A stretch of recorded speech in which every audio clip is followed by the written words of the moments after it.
गिरिराज जी के तलहटी में बन रहा है। अब आप लोग जो भी जैसे कथा करते ना, जो भी कुछ थोड़ा देता है, जैसे कोई 5 बोरी सीमेंट दिया, कुछ दिया, कैसे भी, तो वहाँ लग रहा है गिरिराज जी में, लगा रहा हूँ मैं, अभी काम चल रहा, मिट्टी डलवा रहे हैं। तो हमने कहा कि भाई ऐसा है, आश्रम का अर्थ होता है आश्रय। तो हमारे जाने के बाद भाई ये तो जाने, जो आया तो जाएगा ही, एक दिन जाने है। कोई भी आया, गिरिराज जी का परिक्रमा लगाया और हमारे आश्रम में आके आश्रय लिया, रुका, बढ़िया सर्दी गर्मी में, मान लो गर्मी में आया, पंखा कूलर का हवा लिया, तो जो गिरिराज जी का परिक्रमा लगाया, 7 कोस के गिरिराज जी हैं, तो जो वो श्रम उसको हुआ, थका मादा था, तो वो श्रम दूर हुआ, थकावट दूर हुआ।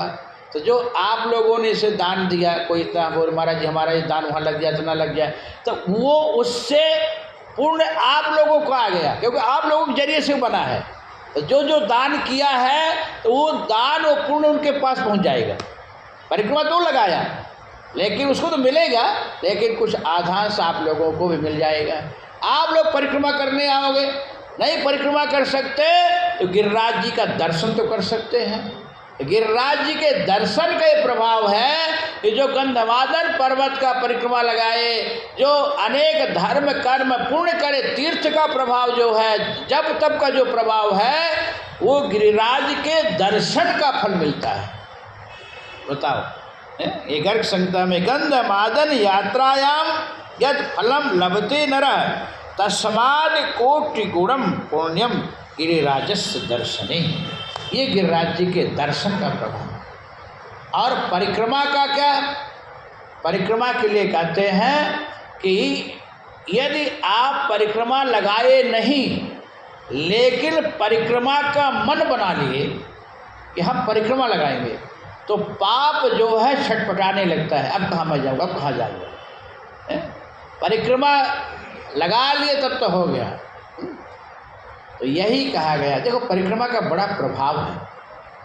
अब जैसे पंडित जी हैं, पूजा पाठ कराते हैं ना, पूजा पाठ की बात कहते हैं, जैसे यज्ञ हवन का परिक्रमा लगाओ, तो परिक्रमा का अर्थ श्लोक ही है कि आप नहीं तो फिर ऐसे परिक्रमा लगा देते हैं। तो परिक्रमा कहते हैं ना, कैसे भी हो आप परिक्रमा किए तो पाप चला जाएगा। एक बार की बात है, यानी कानी चा पापानी जन्मांतर यानी कानी, यानी के मतलब है यदा कदा कैसे भी पाप बना है, जन्मांतर का पाप प्रदक्षिणाम पदे पदे है, तो प्रदीक्षा करते पाप प्रक्षालन हो जाता है। एक बार भगवान कृष्ण अर्जुन में युधिष्ठिर को लेके गिरिराज जी के मंडल में आए, गिरिराज जी के पास, और एक बछड़ा गिरिराज जी के पास में गड्ढा में गिर गया था।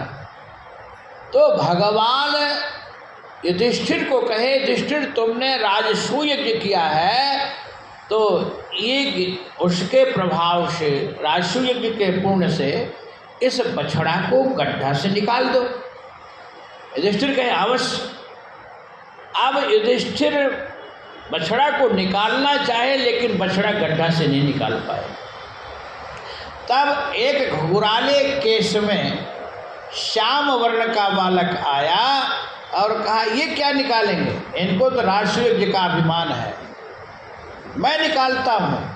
मैं गिरिराज जी का रोज परिक्रमा करता हूँ, दर्शन करता हूँ। वो गिरिराज जी के दर्शन और परिक्रमा के प्रभाव से बछड़ा को निकाल दिया। बोलो राधे राधे, गड्ढा से निकाल दिया। ये गिरिराज जी की महिमा है। बोले गिरिराज धरण महाराज की।